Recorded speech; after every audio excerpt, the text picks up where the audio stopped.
Esqueci. Mãe, tem leite em pó? Não, nunca tomamos leite em pó. Só quando você era um bebê gorducho. Ai, fofucha, Ai, mãe, bebê. comporta. Oh. Vem cá. O que um cachorrinho recém-nascido toma? Leite da teta da mãe. E se forem muitos? Podemos ficar com um? Ah, não, Sofia, não vamos falar sobre isso, né? Já te dei uma tartaruga que vive solitária embaixo da máquina de lavar. Mas você tem que reconhecer que é difícil uma tartaruga buscar uma bolinha. Mas já um poodle, sabia que eles são capazes de caçar patos e achar trufas? Poodle? Piorou. É peludo, chato e me dá alergia. De onde é que veio esse assunto, hein? A minha cesta! Onde é que a senhora pensa que vai com ela? Sabe a dona Rita? A nossa vizinha favorita. Sei. Então, ela foi visitar a prima dela e volta amanhã. Aí eu me ofereci pra cuidar da Chuchu. E ela tá muito nervosa. Quem é a dona Rita? Não, a Chuchu. É que ela já vai ter. Vai ter o quê? Filhotes. Posso ficar com um. Não, filha, não dá. Não dá. Se ainda fosse de pelo curto, mais pra careca. E se nascer sem pelo comprido? Impossível. Uma vez poodle, sempre poodle.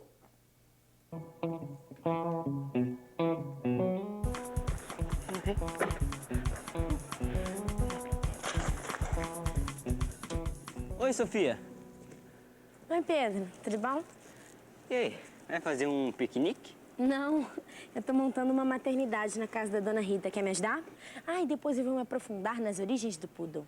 Será que é possível um poodle nascer de pelo curto? Eu tava mais afim de jogar uma bola. Ô, o que é isso, filhão? Vai trocar uma investigação científica sobre poodles com uma moça simpática dessas por uma pelada com um bando de marmanjos? Bom, a pelada fica pra mais tarde. Por onde é que a gente começa? Olha, sobre poodles eu realmente não entendo nada não, mas se vocês quiserem saber sobre genética, eu começaria pelo velho Mendel. Seu Mendel? Aquele da mercearia, o que ele fez? Ele descobriu alguma coisa importante? Tô falando do padre, Sofia. Agora é com vocês, eu vou pro meu ensaio. Ô, Pedrão, tira esse boné, filho. Né? Tá precisando de circular um pouco mais de ar nesse seu couro cabeludo. Olha, se continuar assim, vai acabar que nem eu, viu? Brincadeirinha. Tchau, galera. Tchau. Vamos descobrir quem é esse Mendel. Vamos lá. Padre. Os primeiros estudos de genética foram feitos há muito tempo, no século XIX. Naquela época, um monge chamado Gregório Mendel realizou estudos no jardim do mosteiro, usando para isso algumas sementes de ervilha que ele plantava. O que Mendel fez foi controlar a reprodução dessas plantas, fazendo com que cruzassem com tipos diferentes. Assim, ele viu como seria a mistura de uma ervilha lisa com uma enrugada e assim por diante. Ele descobriu que as plantas filhas não eram sempre cópias de seus pais. Algumas características prevaleciam sobre as outras. E esse foi o primeiro passo para perceber por que é que um filho pode ter os olhos do pai e o nariz da mãe. Será que não rola uma exceção? É o que está escrito aqui. O princípio da genética é esse, é o tal do gene. Ah, não é justo. O quê, garoto? Você viu a cabeça do meu pai? Ah, ele é um pouco, assim... Um pouco? Ele é careca, pode falar. Pelo que diz aí, eu só tenho mais alguns anos com esse meu visual. Ah, então vamos tirar logo uma foto para guardar de lembrança.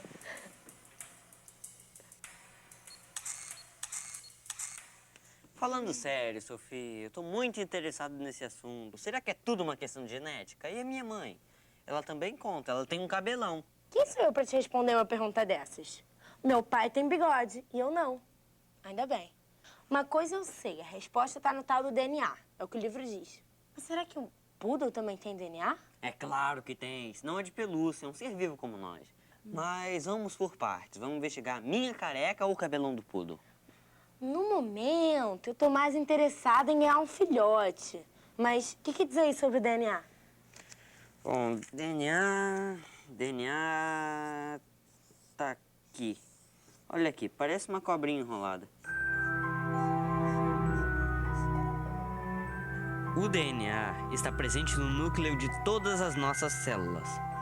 Parece uma fita retorcida muito comprida, formada de compostos químicos, os nucleotídeos.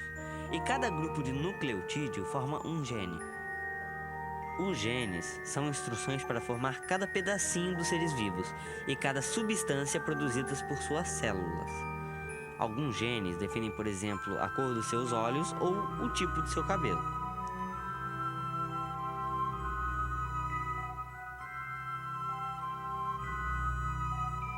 No meu caso, tipo de não cabelo, a queda. Calma, Pedro. Nem tudo aqui é pão, pão, queijo, queijo. Mas agora a pergunta que não quer calar. Como é que o DNA funciona? O DNA é como um zíper que de vez em quando se abre um pouquinho. Quando isso acontece, uma enzima, que é uma proteína que favorece as reações químicas, chamada de RNA polimerase, se liga ao DNA e com a informação que estava lá, sintetiza uma molécula de RNA que age como mensageiro, levando a informação do DNA até os ribossomos. Ela é chamada de RNA mensageiro. Esse mensageiro leva as informações que pegou no DNA, a tal receita, para uma espécie de fábrica chamada ribossomo. Lá na fábrica, a receita é preparada e todas as informações do DNA são usadas para fabricar a proteína, como anticorpos que protegem o nosso organismo de vírus e bactérias, a insulina que controla a quantidade de açúcar em nosso sangue e muitas outras.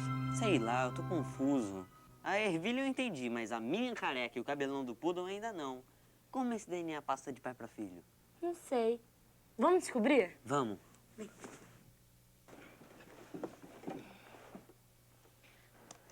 Socorro! Olá, meu amiguinho. O seu DNA. É uma mistura do DNA do seu pai com o DNA da sua mamãe. O DNA do poodle também é uma mistura do DNA do papai poodle com o DNA da mamãe poodle. É por isso que você pode apresentar algumas características parecidas com um e com o outro. Por exemplo, o tipo sanguíneo, a cor dos olhos, o formato do nariz e o tipo de cabelo. Peraí, eu tenho um pai careca, um avô careca e pelo que eu sei até a época das cavernas tem algum careca na família do meu pai. Quais são as minhas chances? Hoje já se sabe que a calvície pode ser transmitida tanto pelo pai como pela mãe. E pode afetar os dois sexos. Mas geralmente ela é mais marcante nos homens. Por quê? Porque os homens têm testosterona e a mulher não. Minha mãe tem uma juba de leão. Engraçado. Leão tem juba e leoa não. Que injustiça pra nós, homens humanos. Que isso? Nesse calor que ainda fazendo, ter uma juba de leão não é nada agradável. Ei, sou cientista. Alguma chance de um poodle nascer sem aquele cabelão fofo? Se houver a certeza de que o pai é um poodle legítimo, bem como a mãe, a chance é mínima. Eu diria nenhuma.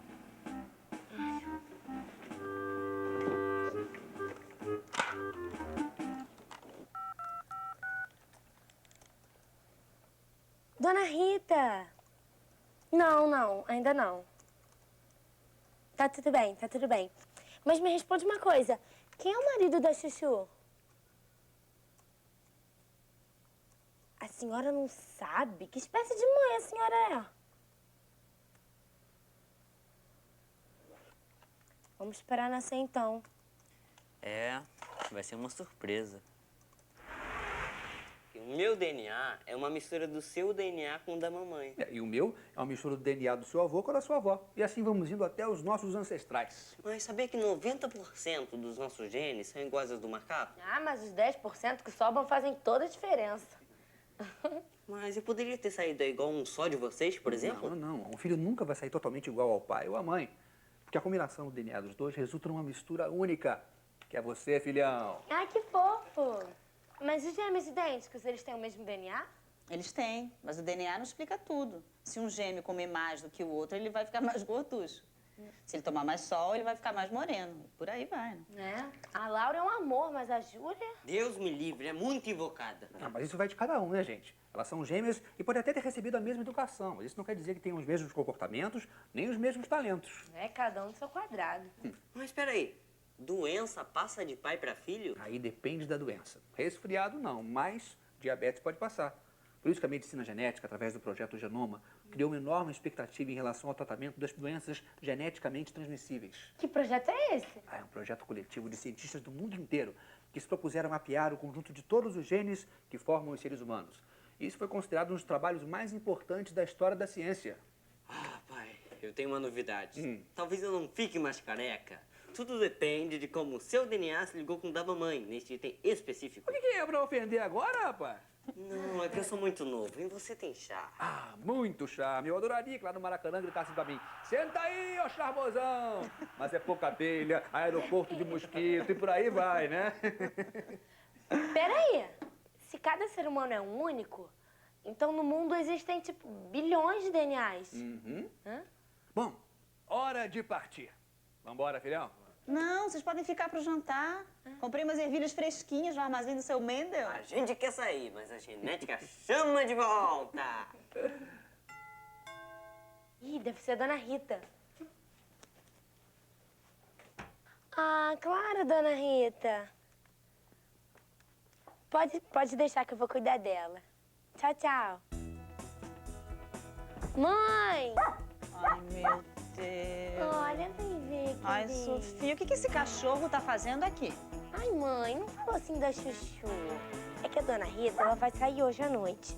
Aí eu me ofereci pra cuidar dela de novo. Não tem problema, né? De novo, Sofia. Só que, mãe, ela não pode ficar sozinha. Imagina se acontece alguma coisa com ela, eu não tô. Sofia, eu tenho alergia. Eu já tinha te falado isso, né? Ah, mãe, mas ela não vai nem chegar perto de você. Olha, ela tá tão quietinha. O cantinho dela, coitada, deve estar cheio de dor.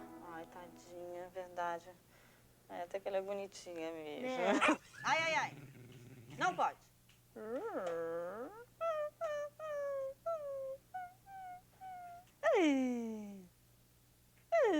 Olha que fofinha, ela não vai nem chegar perto de você. O que uma mãe não faz pelos seus filhotes? É, imagina né? se fosse você tendo filhote Ai, sozinha. Sofia. Olha, mas você vai cuidar dela. Vou, pode Você deixar. sabe que ela não é um brinquedinho, né? Pode deixar. Promete? No programa de hoje, falamos sobre os genes recessivos e dominantes. Hã? Não falamos sobre isso, não. Ai, Pedro, claro que falamos. Lembra das ervilhas do Mendel? Que não eram cópias de seus pais? Então, é porque alguns genes são dominantes e os outros são recessivos. Refresca aí a memória. Ok, você tem razão, mas não foi só isso. Também falamos de herança genética, né? Ah, não esquenta mais, já ficou claro que você talvez não fique careca. Tomara. Bom, por último, sua mãe me deu uma bela explicação sobre o que é genótipo e fenótipo. Não foi? Deu pra entender direitinho como o meio externo age sobre os seres vivos. Deu mesmo. Eu gostei do que seu pai falou sobre o projeto Genoma. Não é chique ter brasileiro envolvido em projeto tão bacana e importante? Estudar é investigar, pesquisar e descobrir. Junte-se a nós e seja você também um detetive da ciência!